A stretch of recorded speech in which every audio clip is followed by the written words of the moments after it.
Okay, we want to thank you for joining us here on Time Warner Cable News at 11 o'clock.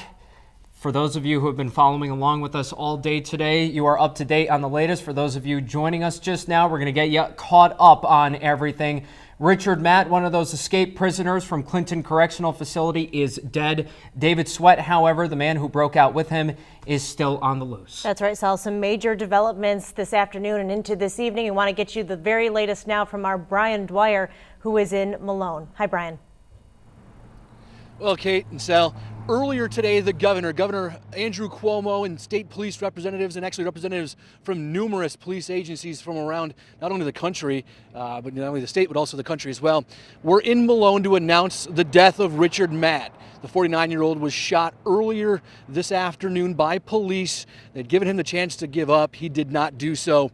He had a 20-gauge shotgun on him, and police did not want to take any chances and shot him. He is dead. But the other escapee, David Sweat, as you mentioned, is still on the loose, and police are now out in full force in this area here, about 10 miles south of Malone, trying to find him. State police say right now, despite the fact one escapee, Richard Matt, has been shot and killed, there's no promises that fellow escapee David Sweat will be found soon. There are several leads that are being tracked down as we speak to about Mr. Sweat and his possible whereabouts, but we don't have anything to confirm where Mr. Sweat is at this time. Police say they have no reason to think that Sweat was separated from Matt for a long time, so the search for him will be focused around the same area near Titus Mountain, 10 miles outside of Malone. So we're going to maintain the perimeter that we have, continue to do a good ground search, just as we have in the last couple of days, a tactic that's been successful for us in law enforcement. And until such time as we receive other information, we'll be doing a very thorough search. If they do find him, police say they'd love to bring him in alive, but like Matt, he has no regard for human life, and officers will not hesitate to pull a trigger if they feel danger, the same way they did with Richard Matt, who was given a chance to put his hands in the air and didn't. Mr. Sweat and his accomplices hit the sheriff's deputy with the car, got out and shot him 22 times, and then ran over him. And because he is dangerous and likely armed, police say the warnings of the past to those who live in the area remain in effect. Take all the precautions you can.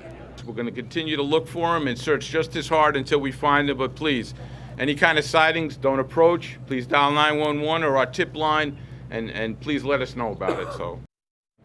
And this Malone community cares very much about what's happening in their own backyard. You saw the pictures just a minute ago. There were over 100 people just from this community that came to this press conference tonight just to see what was going on, but more importantly to find out information. What was the latest? How safe are they? What do they need to do? What can they do to help? How do they stay out of the way? How do they help police? How do they, just basically everything. There were more people just from the community at this press conference than there was media, and we all know how much media there's been covering this event over the past 3 weeks. So people in this community are very concerned, are scared, are locking their doors, some for the first time. They've never felt the need to do so. They are very concerned about what's going on here in Malone, in the area south of Malone, and are very curious as to what's going on. And they just want to make sure they're safe and they're doing what they can to stay out of the way, and also maybe if they can see anything to help, call police, and just trying to find out all the details, guys.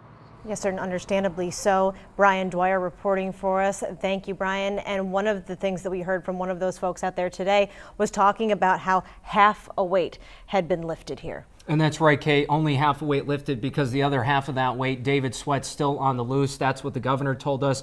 That's what the state police superintendent told us as well. For the latest on the search for David Sweat, we want to send it now to Tamara Lindstrom. She is in Duane. That is the site of where that cabin was, where authorities smelled gunpowder shortly after that camper was fired upon, and that eventually resulted in Richard Matt being shot and killed. Tamara, what's the latest on the situation in Duane? Well, Saul, we are just about 5 miles south of where that happened, where Richard Matt was shot and killed. And police here, well, like you said, half of this may be over. Certainly, there is a lot of danger left. Troopers behind me are vigilantly checking all vehicles that come up to this area and turning them away. That's because we are on the southernmost edge of that search area. There are troopers out here. There are lights pointing into the forest, and that's because we are in that area off of Route 30, nearby where everything happened earlier today. And like Brian was saying, certainly we know that David Sweat is not afraid to shoot at law enforcement, as he has killed a Broome County Sheriff's deputy in the past. So everyone is extra vigilant out here tonight. We've seen police come from New York State, troopers come through. We've seen the DEC police come through. We've seen sheriff's deputies, and we have seen Border Patrol. So a lot of activity in this area, in and around. We've heard aircraft go ahead searching over us. Even though we're late into the night, still remaining vigilant, still a lot of law enforcement out here taking this situation very seriously and keeping people far away from what could be a dangerous situation. Saul? Okay, that's our Tamara Lindstrom with the latest on the search for David Sweat and Dwayne. And Kate, that video right there, unmistakable. Authorities taking no chances. These men believed to have broken into campers. Now the fear might be that they might break into some freighters, and you saw troopers there going through trucks, making sure that there is no sign of David Sweat in any of those vehicles. Yeah, their work continues as it has for 3 weeks now, 21 days looking for these two men, and many days going by with sort of the same old thing. We were hearing that maybe there was someone here, or maybe there was evidence here or something there, but day after day after day, nothing happened until today. And late this afternoon, when the word began to come out that Richard Matt had in fact been shot and killed by police. We want to go deeper into that side of the story now. Our Jeff Reddick in the newsroom for us with more on that. Hi, Jeff. Hi, guys. A long run for Richard Matt, the escaped murderer, ended Friday in the most final way possible, at the business end of a Border Patrol agent's gun. In the town of Dwayne, there was a gunshot that was fired at a camping trailer. The state police responded. It was shortly after 1:30 Friday afternoon, and like so many thousands already, state police headed to investigate a tip. But this tip proved to be the one. They came upon a cabin. They went inside the cabin. They detected the smell of gunpowder. A gunshot recently fired. The track on at least one escaped inmate was closing in. The Customs and Border Patrol tactical team helicoptered in. The team came upon Matt, engaged Mr. Matt, who was armed, brandishing a 20-gauge shotgun, which state police believe Richard Matt had stolen from a hunting camp mere days ago.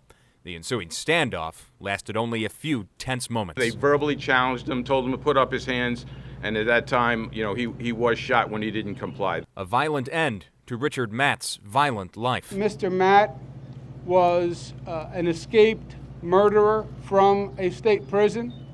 Mr. Matt killed 2 people who we know about. Mr. Matt killed his boss in a dispute and dismembered him. He fled to Mexico, and then he killed another person in Mexico. And now Richard Matt, aged 49, on his own birthday Thursday, is himself shot dead by police. State police saying that Richard Matt had a choice. He was asked to raise his hands. Instead, he did nothing, and that was his end. Back to you guys. Reddick reporting for us. Thank you, Jeff. And as we go through this, we have learned more about these two men. Despite what they have done and being behind bars, they are people with friends and family, and some of whom we've spoken with. That's right, Kate. David Sweat still on the loose. Alexa Green spoke with his family a couple of weeks ago, his mother and his sister, devastating by the devastation he has wrought in the lives of others. And Richard Matt, his family estranged from him. For more on Richard Matt's family's reaction to what happened today and that news that he is now dead, we want to send it to our Buffalo newsroom. That is where Sarah Blazonis is standing by. I understand, Sarah, that you spoke with some of these people and they didn't want to go on camera.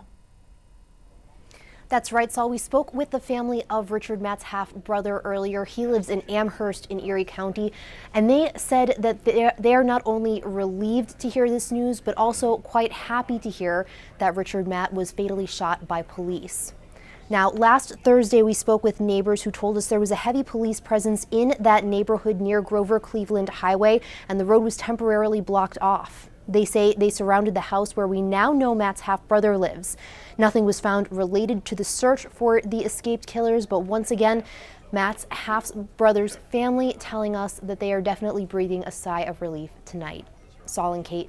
Okay, that's our Sarah Blazonis with that report in our newsroom. Sarah, thank you for that insight. And Kate, it can't be mistaken that as people around these areas where these searches were being conducted were afraid, so too were the families of these men, terrified that these men might try to come back home and make contact with them. And in Richard Matt's case, that ended up not being the situation. So far, we have no indication that David Sweat did that either, but he remains on the loose right now, and authorities continuing to look for him. Well, just such a dangerous situation and two very, very dangerous men.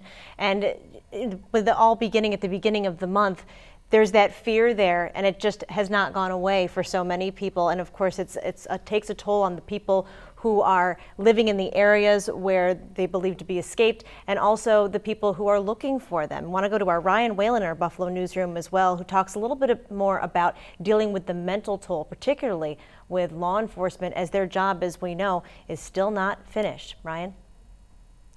Yeah, Kate, UB research professor Dr. John Biolanti and his colleagues have been studying those experiences that police officers have and the mental and physical effect that those experiences take on them. Biolanti, a former New York State trooper himself, says this search for Richard Matt and David Sweat has been among the most stressful situations an officer can face. In particular, he says he feels for the officer who shot and killed Matt on Friday. He says no matter how bad a person may seem, civilians just can't understand a situation where an officer has a split second to decide whether or not to take a life. And he says officers remain on high alert because Sweat's still at large. This fellow, Sweat, apparently had killed a police officer. So he's even more dangerous than Matt was. And I think there's even a greater concern that he is going to try to fight it out. He's going to try to shoot it out if they have to run across him. Biolanti says he has major concerns with how long this search has already gone, 3 weeks, and that these officers, many of them are working long hours and many of them are away from their homes. He says that these agencies need to be careful to monitor prolonged exposure and make sure the officers are getting breaks during this search. Kate and Solomon? Yeah, great perspective there. That's Ryan Whalen reporting for us. Thank you, Ryan. So many police officers from so many different agencies all helping out in this, local and state, federal, tribal police, all of them working together. That's right. And Ryan talking about the psychological aspect of this. Of course, there's the physical aspect of this, trying to cover this rough terrain and deal with those conditions. Long nights, very little sleep, how you formulate your tactical approach. Tanja Reiki talked to somebody who has been in law enforcement for years, a valuable resource for us here at Time Warner Cable News over the years, about the kind of training that these officers get to deal with this very situation. Tanja, tell us what you found out.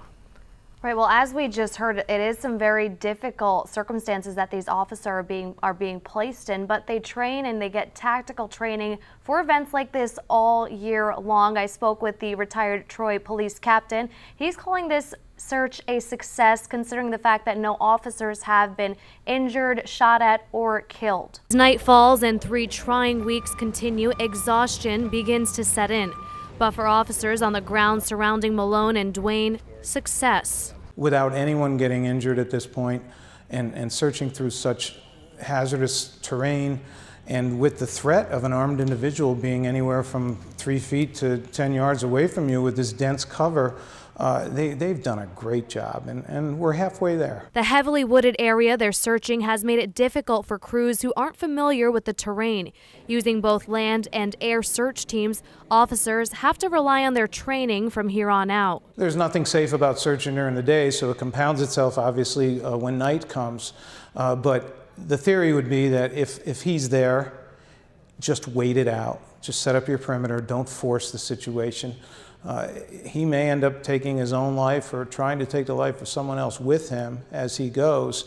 But by waiting it out and maintaining control of that environment, certainly the most effective choice and technique that can be employed by the agencies who are there. And although Governor Cuomo says they cannot confirm Sweat is in the area, the former Troy police captain says teamwork will be critical. And everyone's working together with the same fundamentals and watching each other's back very well.